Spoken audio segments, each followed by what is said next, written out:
നമസ്കാരം. നെക്സ്റ്റ് വാട്ടിൻ്റെ പുതിയൊരു എപ്പിസോഡിലേക്ക് എല്ലാവർക്കും സ്വാഗതം.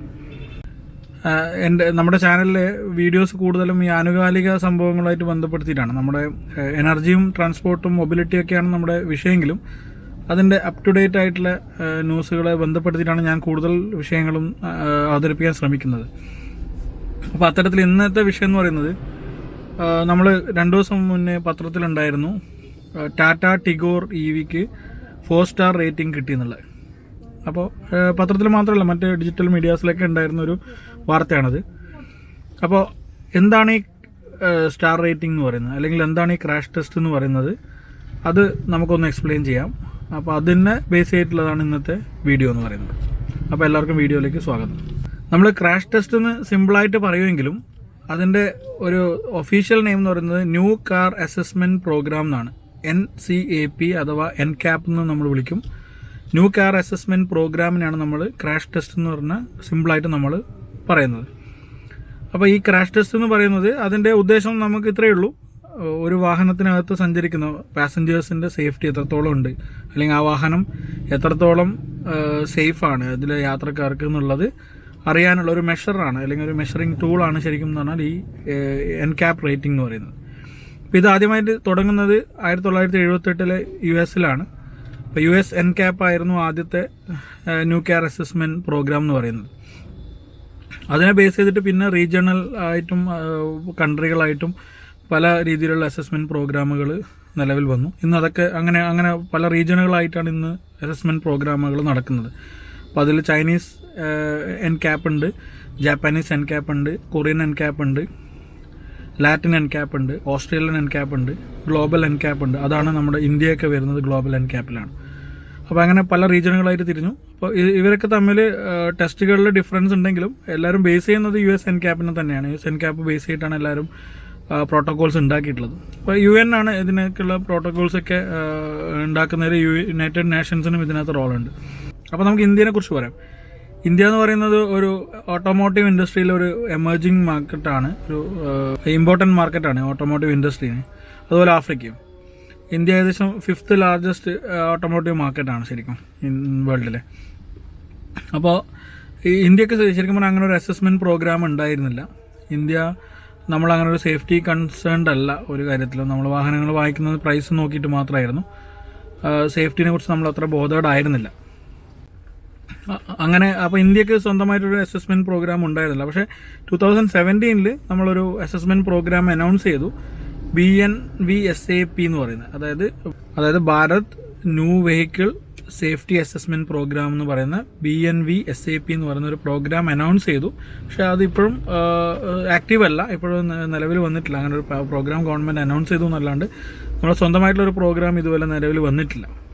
അപ്പം ഇപ്പോൾ ഇന്ത്യയിലെ കാറുകൾക്ക് ഇങ്ങനെയുള്ള സേഫ്റ്റി മെഷർമെൻറ്റുകൾ അല്ലെങ്കിൽ ക്രാഷ് ടെസ്റ്റുകൾ നടത്തിയിട്ട് സ്റ്റാർ റേറ്റിംഗുകൾ കൊടുക്കുന്നത് ഈ ഗ്ലോബൽ NCAP ആണ്. ഇപ്പോൾ ഗ്ലോബൽ NCAP എന്ന് പറയുന്നത് 2011 നിലവിൽ വന്ന ഒരു ചാരിറ്റി ഓർഗനൈസേഷനാണ്. UK ബേസ് ആയിട്ടുള്ള ഒരു ചാരിറ്റി ഓർഗനൈസേഷനാണ്. അവരാണ് ഇപ്പോൾ ഇന്ത്യൻ വാഹനങ്ങൾക്കുള്ള സ്റ്റാർ റേറ്റിംഗുകൾ പ്രൊവൈഡ് ചെയ്യുന്നത്. അപ്പോൾ ഗ്ലോബൽ NCAPൻ്റെ 2 ഒബ്ജക്റ്റീവ്സ് എന്ന് പറയുന്നത് സേഫർ കാർസ് ഫോർ ഇന്ത്യ, അതുപോലെ സേഫർ കാർസ് ഫോർ ആഫ്രിക്ക. ഈ 2 മാർക്കറ്റുകളിലെ കാറുകളുടെ സേഫ്റ്റി അസസ്മെൻറ്റ് നടത്തുക എന്നുള്ളതാണ് ഈ ഗ്ലോബൽ NCAPകൾ കൊണ്ട് ഉദ്ദേശിക്കുന്നത്. ഇപ്പോൾ ഗ്ലോബൽ NCAPൻ്റെ ഒരു ലക്ഷ്യം എന്ന് പറയുന്നത് ഒരു 2030 ആകുമ്പോഴേക്കും ലോകത്ത് റോഡ് ആക്സിഡൻറ്റുകൾ കുറയ്ക്കുക, അതുകൊണ്ടുള്ള ഫെറ്റാലിറ്റീസ് കുറയ്ക്കുക, അങ്ങനെയുള്ള കാര്യങ്ങളാണ് അവരുടെ ഒരു മെയിൻ ഒബ്ജക്റ്റീവ് എന്ന് പറയുന്നത്. അപ്പോൾ ആ ഒരു ഉദ്ദേശത്തോടു കൂടിയാണ് അവർ ഇന്ത്യയിലുള്ള വാഹനങ്ങൾക്കും ഈ ക്രാഷ് ടെസ്റ്റ് നടത്തുന്നത്. അപ്പം ഞാൻ പറഞ്ഞു, നമ്മൾ ഈ സേഫ്റ്റി ഒട്ടും കൺസേൺഡ് ആയിരുന്നില്ല. ഇന്ത്യൻ വാഹനങ്ങൾ അങ്ങനെ ഒരു പ്രയോറിറ്റി കൊടുത്തിട്ടുണ്ടായില്ല സേഫ്റ്റിക്ക്. ഇപ്പോൾ 2014 ആദ്യമായിട്ട് നമ്മൾ ഒരു ക്രാഷ് ടെസ്റ്റിന് അപ്പിയർ ചെയ്യുന്നത്. അത് നമ്മുടെ ടാറ്റ നാനോ ആയിരുന്നു. ആ ക്രാഷ് ടെസ്റ്റ് ആക്ച്വലി ഫെയിലർ ആയിരുന്നു. അതിന് 0 റേറ്റിംഗ് ആയിരുന്നു. ക്രാഷ് ടെസ്റ്റിൽ നമുക്ക് ഒന്നും കിട്ടിയില്ല. പിന്നീട് വരുന്ന വാഹനങ്ങളൊക്കെ ഇങ്ങനെ കാര്യങ്ങൾ ശ്രദ്ധിക്കാൻ തുടങ്ങി. ഇപ്പോൾ ഒട്ടുമിക്ക വാഹനങ്ങളും ക്രാഷ് ടെസ്റ്റ് അപ്പിയർ ചെയ്തിട്ട് സ്റ്റാർ റേറ്റിംഗ് പുറത്ത് വിടുന്നുണ്ട്. അങ്ങനെ റീസെൻ്റായിട്ട് പുറത്തുവിട്ടതാണ് ടാറ്റ ടിഗോർ EVയുടെ റേറ്റിംഗ്. ആദ്യമായിട്ട് തന്നെ ഒരു ഇലക്ട്രിക് വാഹനം ഇന്ത്യയിൽ നിന്ന് ഇതുപോലെ ക്രാഷ് ടെസ്റ്റിന് വിധേയമായിട്ട് സ്റ്റാർ റേറ്റിംഗ് പുറത്തു വിടുന്നു. അപ്പോൾ നമുക്ക് ഈ ക്രാഷ് ടെസ്റ്റിനെ കുറിച്ച് കൂടുതലായിട്ട് മനസ്സിലാക്കാം. അപ്പോൾ ഈ ടെസ്റ്റ് എന്ന് പറയുന്നത് ആക്ച്വലി നമ്മൾ പറഞ്ഞല്ലോ, അതിനകത്തുള്ള പാസഞ്ചറിൻ്റെ സേഫ്റ്റി എത്രത്തോളം ഉണ്ടെന്ന് കണ്ടുപിടിക്കാൻ വേണ്ടിയിട്ടാണ് നമ്മൾ ഈ ടെസ്റ്റ് നടത്തുന്നത്. അപ്പോൾ അതിനകത്തുള്ള പാസഞ്ചേഴ്സിനെ രണ്ടായിട്ടാണ് ഡിവൈഡ് ചെയ്തിട്ടുള്ളത്. ഒന്ന് അഡൽട്ട് ഒക്കുപ്പൻസും ഒന്ന് ചൈൽഡ് ഒക്കുപ്പൻസും, മുതിർന്ന ആൾക്കാരും കുട്ടികളും. ഇങ്ങനെ 2 കാറ്റഗറി ആയിട്ട് ഡിവൈഡ് ചെയ്തിട്ടുണ്ട്. ഈ 2 ആൾക്കാർക്കും പ്രത്യേക സ്റ്റാർ റേറ്റിംഗ് ഉണ്ട്. ഒരു വാഹനത്തിനെ സംബന്ധിച്ചുള്ള ക്രാഷ് ടെസ്റ്റിന് അപ്പിയർ ചെയ്യുന്ന ഒരു വാഹനത്തിനെ സംബന്ധിച്ചിടത്തോളം അതിൻ്റെ ഔട്ട്പുട്ട് എന്ന് പറഞ്ഞാൽ 2 റേറ്റിംഗ് ആണ്. ഒന്ന് അഡൾട്ട് ഒക്കുപ്പൻ സേഫ്റ്റി റേറ്റിംഗും മറ്റത് ചൈൽഡ് ഒക്കുപ്പൻ സേഫ്റ്റി റേറ്റിംഗും. അപ്പോൾ ഈ റേറ്റിംഗ് കണ്ടുപിടിക്കാൻ വേണ്ടിയിട്ട് പല പ്രൊസീജിയറുകളും ഉണ്ട്, പല പ്രോട്ടോകോൾസും ഉണ്ട്. അതൊക്കെ ബേസ് ചെയ്തിട്ടാണ് ഈ റേറ്റിംഗ് കൊടുക്കുന്നത് വാഹനത്തിന്. അപ്പോൾ അതിൽ പ്രധാനപ്പെട്ട 2 ടെസ്റ്റുകൾ എന്ന് പറയുന്നതിൽ ഒന്ന് front offset deformable barrier test. അതായത് റോഡിലൂടെ പോകുന്ന ഒരു വാഹനം, ഒരു 50 km/h വേഗതയിൽ പോകുന്ന ഒരു വാഹനം മറ്റൊരു വാഹനമായിട്ട് ഫേസ് ടു ഫേസ് കൂട്ടി ഇടിക്കുകയാണെങ്കിൽ അതിനകത്തുണ്ടാകുന്ന പാസഞ്ചേഴ്സിന് എന്തൊക്കെ സംഭവിക്കാം, അല്ലെങ്കിൽ എത്രത്തോളം ആഘാതം ഉണ്ടാവാമെന്ന് കണ്ടുപിടിക്കാൻ വേണ്ടിയിട്ടാണ് ഈ ടെസ്റ്റ് നടത്തുന്നത്. അപ്പോൾ അതിന് വേണ്ടിയിട്ട് എന്ത് ചെയ്യും, ഈ വാഹനത്തിനെ ഒരു ബാരിയറിന് കൊണ്ട് ഇടിക്കും. അപ്പോൾ ഈ വാഹനത്തിനകത്ത് ഡമ്മീസ് വെക്കും. നമ്മുടെ ഈ പറഞ്ഞ പോലെ ചൈൽഡ് ഒക്കുപ്പൻസിൻ്റെയും അതുപോലെ അഡൽട്ട് ഒക്കുപ്പൻസിൻ്റെയും ഡമ്മികൾ ഇതിനകത്ത് ഉണ്ടാവും. ചൈൽഡിൻ്റെയും അതുപോലെ അഡൽട്ടിൻ്റെയും ഡമ്മികൾ ഇതിനകത്തുണ്ടാവും. അതൊരു എക്സ്പെൻസീവ് ആയിട്ടുള്ള ഡമ്മികളാണ്. അതിനകത്ത് ഒരുപാട് സെൻസറുകളൊക്കെ വെച്ചിട്ടുള്ള ഒരു ഡമ്മികളാണ് ഉണ്ടാവുക. ഈ ഡമ്മികളാണ് എന്ത് ചെയ്യുന്നത്, ഈ ക്രാഷ് ടെസ്റ്റ് കഴിഞ്ഞതിന് ശേഷം ഈ ഡമ്മികൾക്ക് ഉണ്ടാകുന്ന ഇമ്പാക്റ്റ് പഠിച്ചിട്ടാണ് എത്രത്തോളം സേഫ് ആണ് എന്നുള്ള കാര്യം ഡിസൈഡ് ചെയ്യുന്നത്. അപ്പോൾ തലയുടെ ഭാഗത്ത് അല്ലെങ്കിൽ ചെസ്റ്റിന് അതുപോലെ ഹിപ്പിന് കാലിന് ഇങ്ങനെയുള്ള ഭാഗങ്ങളൊക്കെ ഡിവൈഡ് ചെയ്ത് അവിടെയൊക്കെ എന്തൊക്കെ ഇമ്പാക്റ്റാണ് ഉണ്ടാകുന്നത്, ഒരു ആക്സിഡൻറ്റ് നടന്നു കഴിഞ്ഞാൽ എന്തൊക്കെ ഇമ്പാക്റ്റാണ് ഉണ്ടാകുന്നതെന്ന് ഉള്ളത് അതിനകത്തുള്ള സെൻസർ ഡാറ്റാസൊക്കെ വെച്ചിട്ടാണ് ഇവർ അതിൻ്റെ ഒരു റേറ്റിംഗ് തരുന്നത്. സെക്കൻഡ് വൺ എന്ന് പറയുന്നത് സൈഡ് മൊബൈൽ ബാരിയർ ടെസ്റ്റാണ്. അതായത് ഒരു വാഹനത്തിൻ്റെ സൈഡിൽ വേറൊരു വാഹനം വന്ന് ഇടിക്കുകയാണെങ്കിൽ എന്തൊക്കെ ക്രാഷുകളാണ് അതിനകത്ത് ഉണ്ടാവുക, എന്തൊക്കെ അതിനകത്തുള്ള ആൾക്കാർക്ക് എന്തൊക്കെ സംഭവിക്കുക എന്നുള്ളതാണ് സെക്കൻഡ് ടെസ്റ്റിൽ. കൂടാണ്ടും കുറേ ടെസ്റ്റുകൾ, പക്ഷേ ഏറ്റവും ഇമ്പോർട്ടൻ്റ് ആയിട്ടുള്ള 2 ടെസ്റ്റുകൾ ഇതാണ്. പക്ഷേ ഇതിൻ്റെ റേറ്റിംഗ് മാത്രമല്ല അവർ ഇതാക്കുന്നത്. ഇത് കൂടാണ്ട് വാഹനങ്ങളുടെ സ്പെഷ്യൽ ഫീച്ചേഴ്സിനനുസരിച്ചും കൂടുതൽ പോയിന്റ്സ് കിട്ടാം. എയർ ബാഗിൻ്റെ നമ്പേഴ്സിനൊരു പോയിന്റ് ഉണ്ടാവാം, അതുപോലെ ABS-ന് ഒരു പോയിന്റ് ഉണ്ടാവാം, EBDക്ക് ഒരു പോയിന്റ് ഉണ്ടാവാം, ECS ഇലക്ട്രോണിക് സ്റ്റെബിലിറ്റി കൺട്രോൾ, അതുപോലെ SBR സീറ്റ് ബെൽറ്റ് റിമൈൻഡർ, ഇങ്ങനെയുള്ള കാര്യങ്ങളൊക്കെ വരുമ്പോൾ എന്താണ് കൂടുതൽ അഡീഷണൽ പോയിന്റുകൾ കിട്ടും. നമുക്കറിയാം ഇപ്പോൾ ഇന്ത്യൻ നിരത്തിൽ വരുന്ന വാഹനങ്ങളിലൊക്കെ എയർ ബാഗുകളുണ്ട്, ഏറ്റവും ബേസ് മോഡലിൽ തന്നെ എയർ ബാഗുകളുണ്ട്, അതുപോലെ സീറ്റ് ബെൽറ്റ് റിമൈൻഡറുകളുണ്ട്, ABS ഉണ്ട്. ഇങ്ങനെയുള്ള കാര്യങ്ങളൊക്കെ വരുന്നതുകൊണ്ടാണ് ഈ സ്റ്റാർ റേറ്റിംഗിൽ കൂടുതൽ പോയിന്റ്സ് കിട്ടാൻ വേണ്ടിയിട്ടാണ്. അപ്പോൾ അല്ലെങ്കിൽ ആ പ്രോട്ടോക്കോളിനനുസരിച്ച് ആണ് അവർ അങ്ങനെയുള്ള ചേഞ്ചസ് വരുത്തുന്നത്. അപ്പോൾ ഈ കാര്യങ്ങളാണ് ഇവർ അസസ് ചെയ്യുന്നത്. അപ്പോൾ ഇതിനനുസരിച്ച് ഇപ്പോൾ 2 വെർട്ടിക്കലായിട്ട് ഞാൻ പറഞ്ഞു, 2 വെർട്ടിക്കലായിട്ടാണ് ഇതിനകത്ത് ഔട്ട്പുട്ട് എന്ന് പറയുന്നത്. ഇപ്പോൾ ക്രാഷ് ടെസ്റ്റിന് വിധേയമായ ഒരു കാറിൻ്റെ റേറ്റിംഗ് എത്രയാണെന്ന് ചോദിച്ചാൽ ഒറ്റ വാല്യൂ അല്ല, 2 വാല്യൂ ആണ്.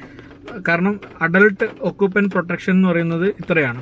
അതൊരു 17 മാർക്കിലാണ് അഡൽട്ട് ഒക്കുപ്പൻസിൻ്റെ മാർക്ക് ഇടുന്നത്, 17 മാർക്കിലാണ്. അതിനകത്ത് എത്ര പോയിന്റ് കിട്ടും, അല്ലെങ്കിൽ അഡൽട്ട് ഒക്കുപ്പൻസിന് 4 സ്റ്റാറും ചൈൽഡ് ഒക്കുപ്പൻസിന് 3 സ്റ്റാറും ഇങ്ങനെയൊക്കെയാണ് ഉണ്ടാവും. നമ്മൾ വാഹനം വാങ്ങിക്കുമ്പോൾ ശ്രദ്ധിക്കേണ്ട ഒരു കാര്യം എന്ന് പറഞ്ഞാൽ കൂടുതൽ കമ്പനികളും പരസ്യം ചെയ്താലും ചിലപ്പോൾ അഡൽട്ട് ഒക്കുപ്പൻസിൻ്റെ സേഫ്റ്റി മാത്രമായിരിക്കും.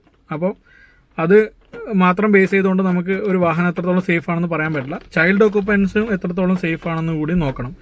അപ്പോൾ നമുക്ക് ഗ്ലോബൽ എൻകാപ്പിൻ്റെ സൈറ്റിൽ പോയി കഴിഞ്ഞാൽ ക്രാഷ് ടെസ്റ്റ് നടത്തിയ വാഹനങ്ങളുടെ വീഡിയോസും എത്രത്തോളം സേഫ്റ്റി റേറ്റിംഗ് ഉണ്ടെന്ന്, എത്ര മാർക്ക് കിട്ടിയെന്നൊക്കെ അതിനകത്ത് ഡീറ്റെയിൽ ആയിട്ട് ഉണ്ടാവും. അപ്പോൾ അത് നോക്കിയിട്ട് വാഹനങ്ങൾ വാങ്ങിക്കണം. അതൊരു റിലയബിൾ ആയിട്ടുള്ളൊരു സോഴ്സാണ്.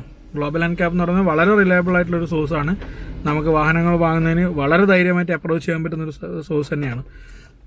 അപ്പോൾ നമ്മളിപ്പോൾ റീസെൻ്റായിട്ട് ഈ വിഷയത്തിലേക്ക് വരാൻ കാരണം ടാറ്റ ടിഗോർ EVക്ക് ഒരു ക്രാഷ് ടെസ്റ്റ് നടത്തി 4 സ്റ്റാർ റേറ്റിംഗ് കിട്ടിയതുകൊണ്ടാണ്.